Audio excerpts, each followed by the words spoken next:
दोस्तों आज की वीडियो में हम तुलसी विवाह से संबंधित कुछ महत्वपूर्ण बातों को जानेंगे।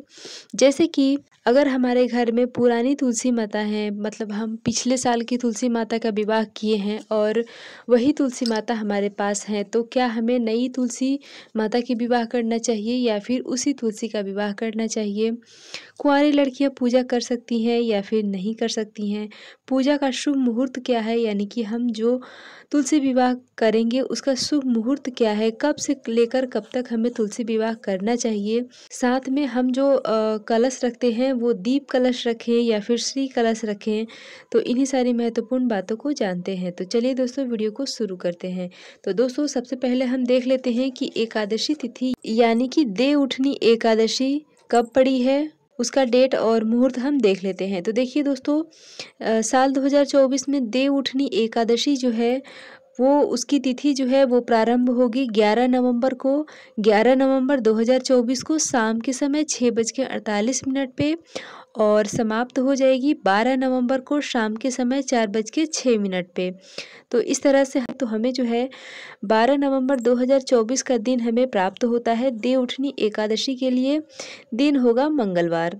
तो देखिए दोस्तों, ये देव उठनी एकादशी जो है कार्तिक महीने के शुक्ल पक्ष में पड़ती है। इस दिन भगवान विष्णु जो 4 महीने से निद्रा अवस्था में रहते हैं वो जगते हैं, देव जगते हैं हमारे। तो जिस दिन देव हमारे जगते हैं उसी दिन हमें जो है तुलसी माता से वो विवाह करते हैं और उसके बाद से ही हिंदू धर्म में जितने भी शुभ मांगलिक कार्य हैं वो शुरू हो जाते हैं। तो अब दोस्तों हम महत्वपूर्ण बातों को देख लेते हैं। तो देखिए दोस्तों, सबसे पहले हम देख लेते हैं कि तुलसी विवाह हमें कुंवारी लड़कियां मतलब पूजा पाठ कर सकती हैं या नहीं, विवाह करवा सकती हैं कि नहीं। तो जी हाँ दोस्तों, बिल्कुल आप करवा सकते हैं, कोई भी परेशानी नहीं है। कुंवारी लड़कियां करवाएं तो ज़्यादा शुभ होता है, क्योंकि मनचाहा घर और वर की प्राप्ति होती है। तो आप जो है कुंवारी लड़कियां हैं तो पूजा पाठ और तुलसी विवाह करवा सकती हैं। सिर्फ आपको सिंदूरदान की विधि आपको नहीं करना है, आप सिंदूर समर्पित नहीं करेंगी। किसी भी सुहागन महिला से आप सिंदूर समर्पित करवाएं, आप स्वयं ना करें। बस इसी बात का ध्यान रखते हुए कुंवारी लड़कियां भी तुलसी विवाह कर सकती हैं। अब दोस्तों हम देख लेते हैं कि पूजा का शुभ मुहूर्त क्या है, यानी कि तुलसी विवाह करने का शुभ मुहूर्त क्या है। तो देखिए दोस्तों, 12 नवंबर 2024 को एकादशी तिथि है। इसी दिन शाम के समय हमें, क्योंकि हम तुलसी विवाह जो है वो शाम के समय करते हैं, तो शाम के समय हमें समय मिल रहा है 5:29 से लेकर 7:53 तक। तो आप जो है इसी समय के बीच में, क्योंकि ये काफ़ी लंबा समय है, तो आप पहले से ही तैयारी वगैरह करके रखें और जैसे ही मुहूर्त शुरू हो आप अपना विवाह की जो कार्यक्रम है प्रारंभ करें। अब है दोस्तों कि हमें तुलसी विवाह कब से लेकर कब तक करना चाहिए। तो देखिए दोस्तों, तुलसी विवाह तो देखिए एकादशी के दिन होता है, लेकिन आप एकादशी तिथि से लेकर पूर्णिमा तिथि तक जो है आप तुलसी विवाह करवा सकते हैं, कहीं कोई परेशानी नहीं है। लेकिन ध्यान इस बात का हमें रखना है कि जिस दिन हमें करना है तुलसी विवाह, उसके अगले दिन हमें मतलब जो भी चीज़ें दान करना है दान करेंगे, जो चीज़ें विसर्जन करना है उसका विसर्जन करेंगे। मतलब बहुत ज़्यादा दिन तक हमें नहीं रखना है। क्लियर हो गया? अब है कि दोस्तों, हम तुलसी विवाह करते हैं या फिर कोई भी शुभ कार्य करते हैं तो उसमें हम एक कलश रखते हैं, हम सभी देवी देवताओं का आवाहन करते हैं।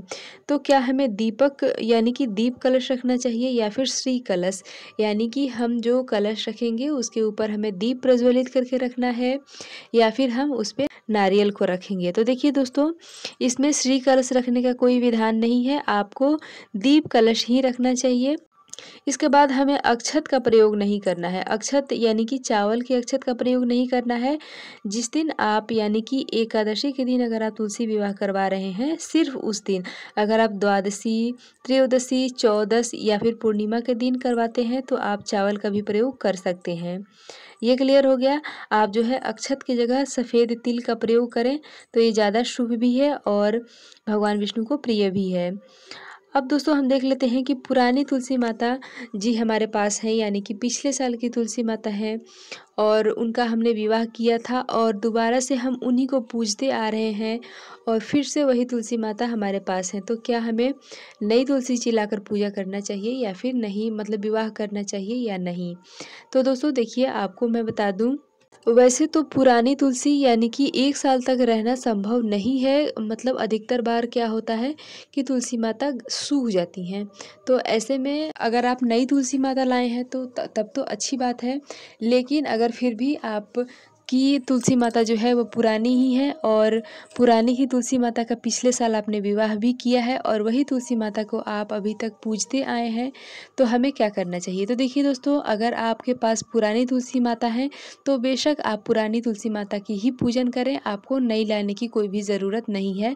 लेकिन अगर आप नई ला के पूजा करें तो ज़्यादा सही है। लेकिन अगर आपके पास वही तुलसी माता हैं तो आप उन्हीं की पूजा करें, उन्हीं का विवाह करें।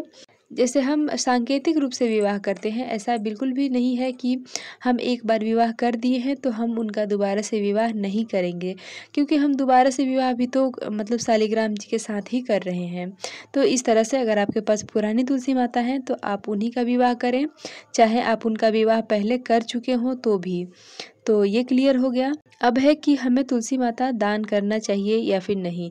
तो देखिए दोस्तों, दान करने का कुछ नियम होता है। अगर जिनको आप दान कर रहे हैं वो उनकी अच्छे से सेवा कर ले, खातिरदारी कर ले, यानी कि माता तुलसी की, तो आप दान करें, ठीक है। जैसे कि बहुत सारे लोग जो है वो ब्राह्मण को दान करते हैं, जो चीज़ें चढ़ाई जाती हैं उनको। लेकिन ब्राह्मण जी लोग क्या करते हैं ना कि चीज़ें ले लेते हैं लेकिन तुलसी माता नहीं लेते हैं। तो ऐसे में आप चाहें तो आप अपने घर भी तुलसी माता को रख के पूजा पाठ कर सकते हैं, या फिर आप जिनके भी शालिग्राम जी लाए हैं, मतलब मंदिर से कहीं से लाए हैं, तो आप मंदिर में तुलसी माता को रख दें, या फिर आप किसी अड़ोसी पड़ोसी से मांग कर लाए हैं तो आप उनके घर ही सारे दान की सामग्री और माता तुलसी को उन्हीं के घर पे हमें पहुंचा देना चाहिए। अगर शालिग्राम जी आपके अपने हैं तो आपके अपने ही घर में रखना चाहिए, कहीं कोई परेशानी नहीं है। आप तुलसी माता को अपने घर भी रख के पूजा पाठ कर सकते हैं। तो ये क्लियर हो गया कि हमें दान करना चाहिए कि नहीं करना चाहिए, क्योंकि हम अगर कोई भी नहीं है दान लेने वाला तो हम उनको ऐसे भी नहीं छोड़ सकते हैं। तो हमें जो है अपने घर में ही तुलसी माता को रख के पूजा पाठ अपनी उनकी सेवा करना चाहिए। तो आशा करती हूँ दोस्तों कि ये एकादशी से जुड़ी कुछ महत्वपूर्ण बातों की जानकारी आपको अच्छी लगी होगी। वीडियो पसंद आए तो लाइक ज़रूर करें और मिलती हूँ इसी तरह से एक और नए वीडियो के साथ। तब तक के लिए बाय।